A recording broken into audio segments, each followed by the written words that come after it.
여러분 안녕하세요, 블랙입니다. 요즘 많은 사람들마다 유동성에 대해 다른 의견을 내고 있습니다. 어떤 분들은 연준에서 이미 매월 950억 달러 규모의 양적 긴축을 하고 있기 때문에 이제 위기가 조만간 터진다는 말을 하고 있고요. 또 다른 분들은 그것은 속임수다. 연준은 이미 우리에게 유동성을 공급하고 있다라는 말을 하고 있습니다. 그리고 또 다른 분들은 연준에서 우리에게 유동성을 공급하고 있는 것은 맞지만 이러한 유동성이 조만간 마를 것이고 이게 바로 3월달이라는 말을 하고 있습니다. 그래서 제가 이것에 대해서 여러 자료들을 찾아봤는데요. 다들 너무 어렵게 설명되어 있더라고요. 그래서 제가 이번 영상에서는 초보자 분들도 알아듣기 쉽게 설명드리고 앞으로 어떻게 유동성이 움직일지 체크하는 시간을 갖겠습니다. 이것은 연준이 보유하고 있는 영레포 잔고를 나타내는 것입니다. 작년 중반부터 영레포 잔고가 급속도로 떨어지는 것을 알 수가 있어요. 영상을 시작하기 앞서 영레포 잔고라는 게 무엇인지 이것을 간단하게 살펴보겠습니다. 먼저 여기 빠져있는 레포 잔고에 대해서 이야기를 드리겠습니다. 레포 시장의 대표적인 케이스를 설명드리겠습니다. 은행 같은 시중의 금융기관들은 채권을 매우 많이 가지고 있죠. 그런데 이들이 급전이 필요할 경우에 이러한 채권을 팔아서 돈을 마련하기에는 쉽지가 않습니다. 그래서 연준은 이렇게 말하는 것입니다.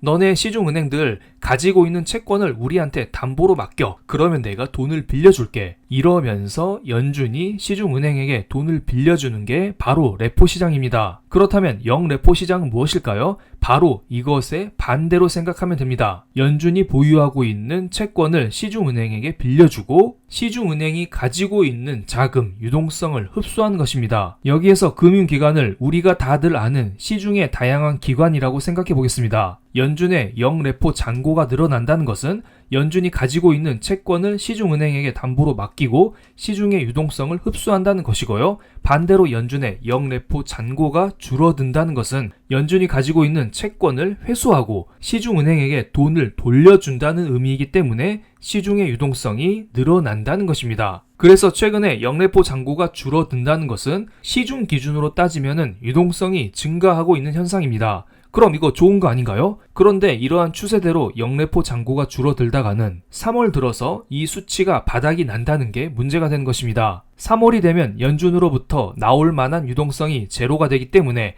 이때 위기가 온다는 말이 많습니다. 여기에서 조금만 더 어렵게 가볼게요.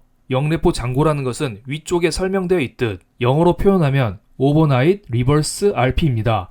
Overnight이라는 것은 하룻밤이라는 것인데요.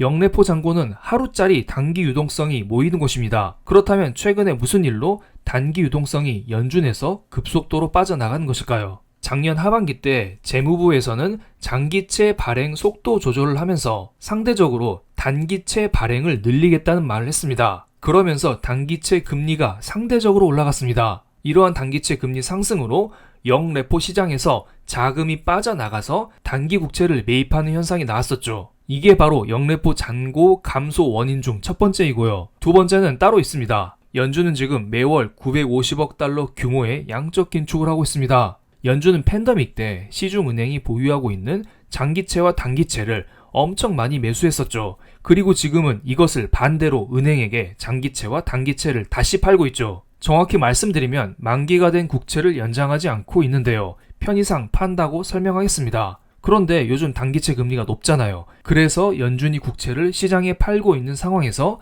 영레포 시장에 고여있는 단기 자금이 이탈되면서 이 돈이 연준이 팔고 있는 단기채를 매수하는 데 쓰이는 것입니다. 약간 어렵긴 하네요. 그래서 요즘 이야기가 나오는 게 연준이 긴축을 멈춰야 하냐 마냐 이러한 것입니다.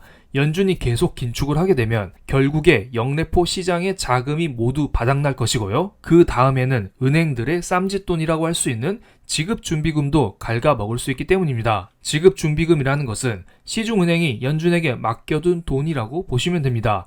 만약에 연준이 영레포 잔고도 감당하지 못할 만큼의 양적 긴축을 이어가게 되면 시중은행들은 지급준비금을 빼서 연준의 양적 긴축에서 나오는 단기채를 매입할 것으로 보입니다. 영레포 잔고가 충분한 지금은 이러한 게 문제가 되지 않습니다만 영레포 잔고가 바닥이 나는 3월부터가 문제라는 것입니다. 만약에 이게 정말로 문제가 되면 연준에서는 양적 긴축의 규모를 줄이거나 양적 긴축을 중단할 수도 있을 것으로 보입니다. 현재 소비자 물가 지수가 전년 동월 대비 3% 이상을 유지하고 있죠.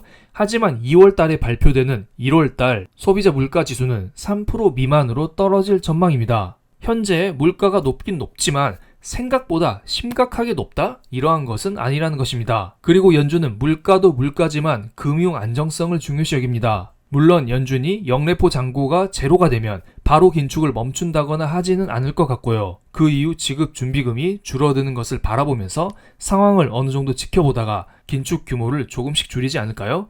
어쨌든 물가가 높은 것은 사실이기 때문이죠. 그리고 지급 준비금에는 대형은행과 소형은행에서 맡겨둔 지급준비금이 모두 섞여 있습니다. 현재는 지급준비금이 이렇게 늘어나고 있는데요. 만약에 연준의 양적 긴축이 지속되면서 지급준비금이 감소하게 되면 대형은행은 큰 타격이 없을 겁니다. 그렇지만 작년 실리콘밸리 뱅크의 파산 때처럼 소형은행들은 하나둘씩 무너지지 않을까요? 이들은 지금도 어려운 상황을 겪고 있기 때문이죠. 그리고 이것은 며칠 전에 나온 기사인데요. 24년에 만기가 예정인 미국의 주요 도시별 상업용 부동산 대출 건수가 정리된 자료입니다. 여전히 수십 건의 상업용 부동산 대출 건수가 올해 만기로 잡혀 있습니다. 그리고 미국의 소형 은행들이 상업용 부동산에 노출이 크게 되어 있죠. 그래서 올해에도 제2의 실리콘밸리 뱅크가 충분히 나올 가능성, 이것을 염두에 두시면서 투자를 하시기 바랍니다. 그런데 이런 상황이 발생하면 작년 때처럼 연준이 가만히 있지 않을 겁니다. 연준에서 당연히 일시적으로 돈을 뿌려가면서 은행들을 살려주지 않을까요? 그리고 실리콘밸리 뱅크가 파산했을 당시에 비트코인이 주목받았었던 기억이 나는데요. 그렇다면 이번에도 비트코인이 중소은행 파산에 맞물려서 강세를 보일 가능성, 이것도 염두에 두면서 투자를 하시기 바랍니다. 어쨌든 많은 사람들이 3월 달에 위기가 온다라는 이야기가 있는데요. 이것을 어느 정도 염두에 둘 필요가 있지만 지레 겁을 먹고 모든 것을 다 팔고 시장을 떠나서는 안 될 것으로 보입니다. 어떤 자산이든 우리에게는 투자의 기회가 올 수 있기 때문입니다. 그런데 지금 증시 자체가 그렇게 좋지만 않습니다. 중동에서 미국과 후티 반군의 갈등이 지속되고 있는 상황이고요. 대만에서 이번에 총통 선거가 열렸었죠. 반중 성향의 총통이 당선되면서 대만과 중국의 전쟁 가능성도 조금씩 커지고 있습니다. 그리고 만약에 대만 전쟁이 터진다면